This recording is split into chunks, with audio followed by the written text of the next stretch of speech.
बहुत साल पहले की बात है। उदयपुर के जंगल में एक दुबला पतला कुछ दिनों से बहुत ही भूखा भेड़िया घूम रहा था। उसे कोई शिकार नहीं मिला, इसलिए भूख के मारे वो चक्कर आ रहे थे और चारों तरफ कुछ नहीं नजर आया। तो वो बेचारा एक जगह बैठकर घास खाने लगा। उसी समय उसके पास से एक शेर गुजर रहा था।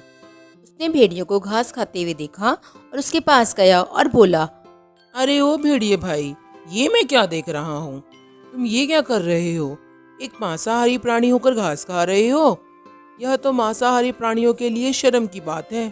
भेड़िया झट से अपनी चतुराई वाले दिमाग को चलाकर बोला, क्या करूं महाराज, आपके सामने मैं सर झुकाता हूँ।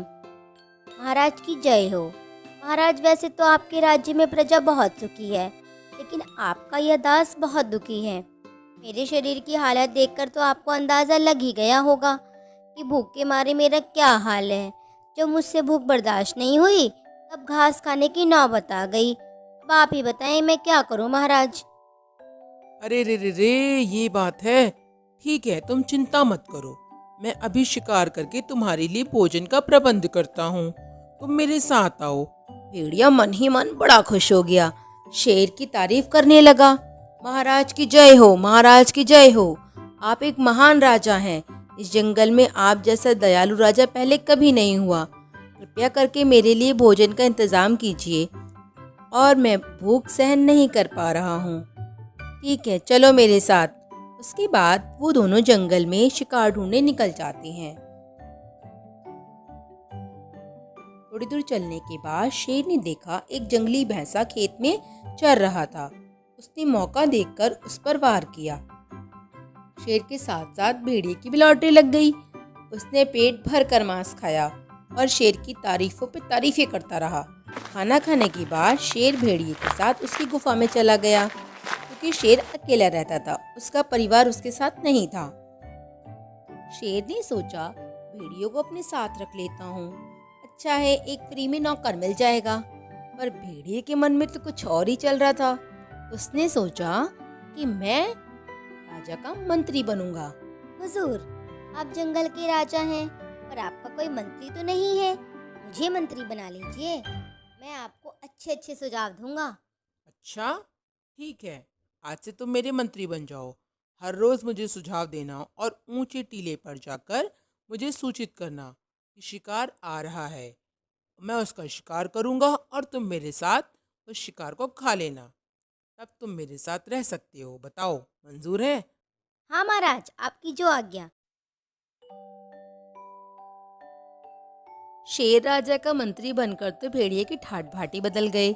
उसे हर दिन शेर के साथ रोज ताज़ा मांस खाने को मिलता। उसकी तबीयत फिर से सुधरने लगी। अब वह मोटा तगड़ा बन गया। जंगल के दूसरे जानवर उससे डरने लगे। छोटे मोटे जानवर तो उसे देखकर ही नतमस्तक हो जाते। शेर राजा का मंत्री होने के कारण सब उसे सलाम करते। इस वजह से उसमें घमंड आ गया। एक दिन वह शेर से बोला, महाराज, मेरा भी रुतबा बहुत बढ़ गया है। जंगल के सभी जानवर मुझे अपना जैसा सम्मान देते हैं। मुझे बहुत अच्छा लग रहा है। हाँ हाँ, अच्छा तो लगेगा ही, और ये तो होना ही था। तुम मेरे मंत्री जो हो, तुम्हारा शरीर भी काफी अच्छा तगड़ा हो गया है। अब तो तुम्हारी जय जयकार होगी ही। महाराज, देखा जाए तो मैं भी किसी राजा से कम नहीं हूँ। आपका क्या विचार है? मैं आपके जैसे बड़े बड़े शिकार कर सकता हूँ।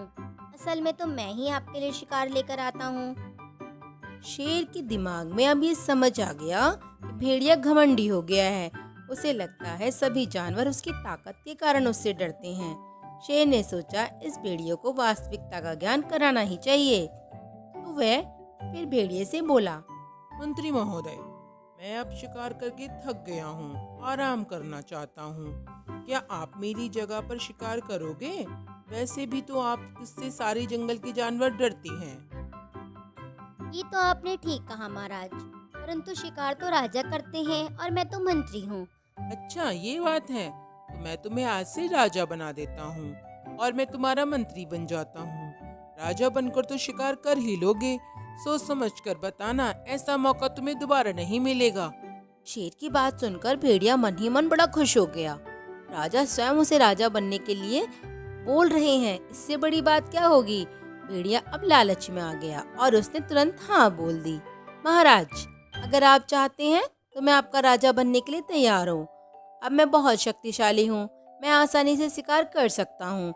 आप जंगल में इस बात को फैला दीजिए कि आपने मुझे राजा बना दिया है, क्योंकि अगर आप नहीं बोलेंगे तो कोई भी मुझे राजा मानने से इनकार कर देगा। ठीक है महाराज, मैं जल्दी ही इस बात को जंगल में घोषित करवा देता हूँ कि अब से इस जंगल के राजा आप हैं और मैं आपका मंत्री हूँ। अब से मैं आपके लिए शिकार पर नजर रखूंगा और आपको सूचना दूंगा। आप मौका देखकर उसे दबोच लेना। इस मंत्री का भी थोड़ा सा हिस्सा मिल जाएगा ना महाराज। बिल्कुल मंत्री महोदय, चिंता मत करो। मेरे राज्य में तुम भूखे नहीं रहोगे। अब तुम हमेशा मेरे साथ रहना और शिकार देखते ही मुझे सूचित करना। जब मेरा पेट भर जाएगा मैं तुम्हें खाने के लिए अवश्य दूंगा। ठीक है महाराज, अब तो मैं आपके साथ ही रहूंगा। आप जो खाएंगे वही मैं खाऊंगा, आप जो आदेश देंगे वही मैं मानूंगा। अच्छा ठीक है, अब जाओ शिकार की तलाश करो।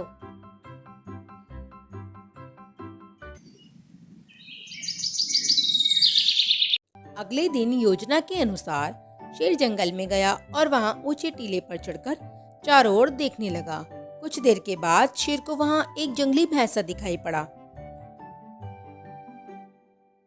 फिर वह तुरंत भेड़िए के पास गया और बोला, महाराज जल्दी चलिए, मैंने शिकार को देखा है।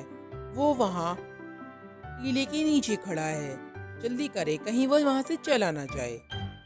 अच्छा चलो चलो, चलता हूँ मैं। अब देखना मैं कैसे शिकार करता हूँ।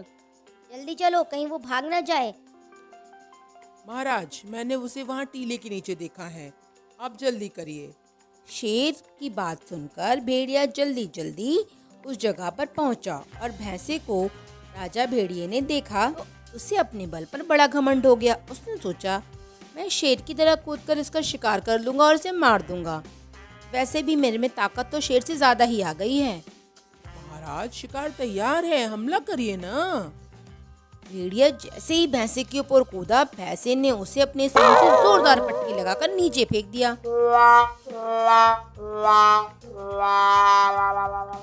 उसके बाद भेड़िया जो गिरा फिर दोबारा उठ ना पाया और उसका घमंड भी चूर चूर हो गया और शेर वहां से खड़ा खड़ा देखता रहा।